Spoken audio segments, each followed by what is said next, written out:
प्यारे बच्चों, आज हम जानेंगे हमारे चारों ओर की गतिशील वस्तुओं के बारे में, मूविंग थिंग्स अराउंड अस, और उनके गति के प्रकार, टाइप्स ऑफ मोशंस।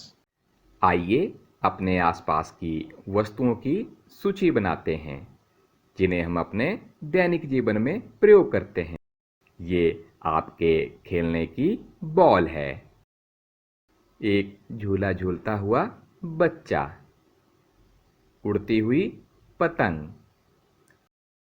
ये हमारा प्यारा घर, ये दीवार पर लगी घड़ी,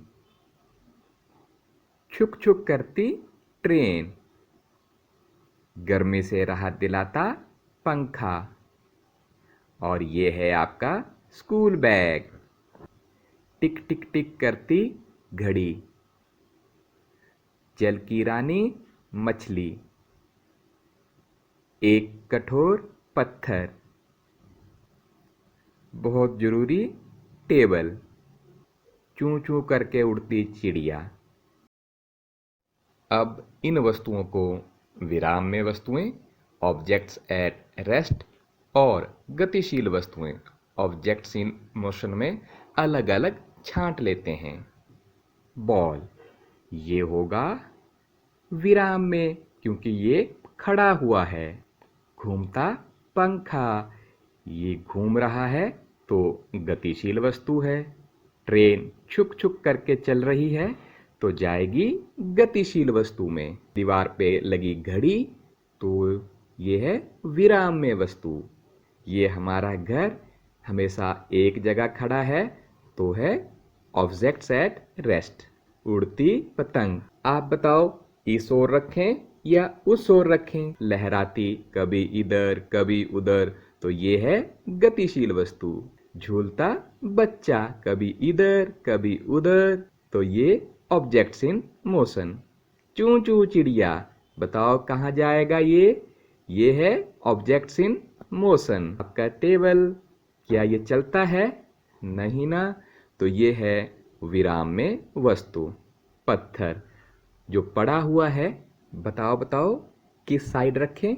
तो ये भी ऑब्जेक्ट्स एट रेस्ट। जल के अंदर की मछलियाँ कभी यहाँ हैं, थोड़ी देर बाद कहीं और होंगी, तो ये भी गतिशील वस्तुएं हैं। घड़ी की सेकंड की सुई टिक टिक टिक करती तो ये ऑब्जेक्ट्स इन मोशन। आपका बैग क्लास में पड़ा हुआ है तो ये वहीं रहेगा, तो ये भी ऑब्जेक्ट्स एट रेस्ट। जो वस्तुएं अपना स्थान बदलती रहती हैं, परिवर्तन करती हैं, उन्हें हम गतिशील वस्तु कहते हैं। और जो वस्तुएं एक ही जगह पर पड़ी रहती हैं, उन्हें हम विराम अवस्था में कहते हैं। Those objects which change their place is known as objects in motion, correct? And those objects which are lying at one place is known as objects at rest. आइए एक रोचक गतिविधि करते हैं। फर्श पर कागज की एक बड़ी शीट फैला लें और उस पर कुछ चीनी रख दें। अब चीनी होती है मीठी, तो उसे देखकर चींटियां उसकी ओर आकर्षित होंगी ही। थोड़ी ही देर में चींटियां चीनी के पास आ जाएंगी और चींटियां एक स्थान से दूसरे स्थान की ओर गति करती हैं। उनके गति करने के स्थान पर आप निशान लगा लें, पॉइंट लगा लें।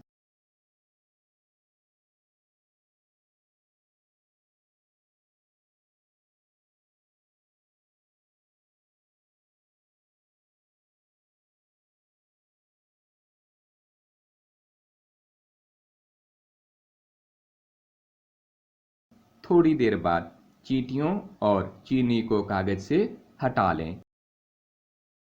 अब पेंसिल से कागज पर अंकित बिंदुओं को जोड़ लें और चींटी की गति की दिशा को दर्शाएं कि चींटी ने कुछ सेकंडों के अंतराल में कहां-कहां गति की।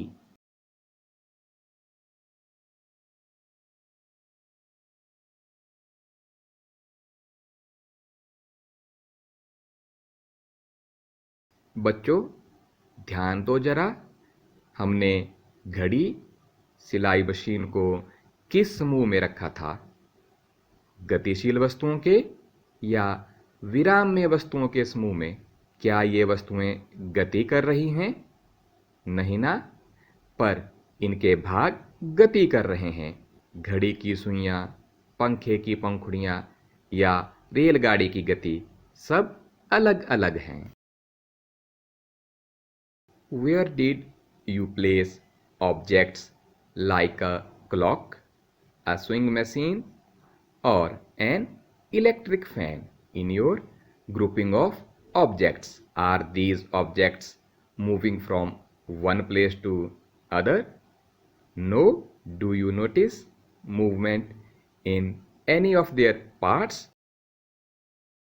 The blades of the fan or the hands of a clock shows same movement as that of train or different movements. आइए अब जानते हैं गति के प्रकार, टाइप्स ऑफ मोशन। आपने सीधी सड़क पर तेज गति से चलती हुई कार को तो देखा ही होगा।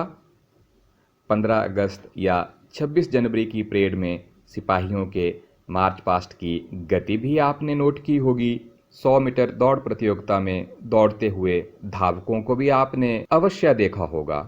आपने अपने मित्रों के साथ रेस तो अवश्य लगाई होगी।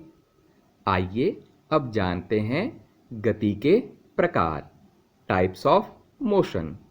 दिखाए गए इन सब उदाहरणों में वस्तुएं सरल रेखा के अनुदिश गति करती हैं, यानी वस्तुएं सीधी रेखा में चलती हैं।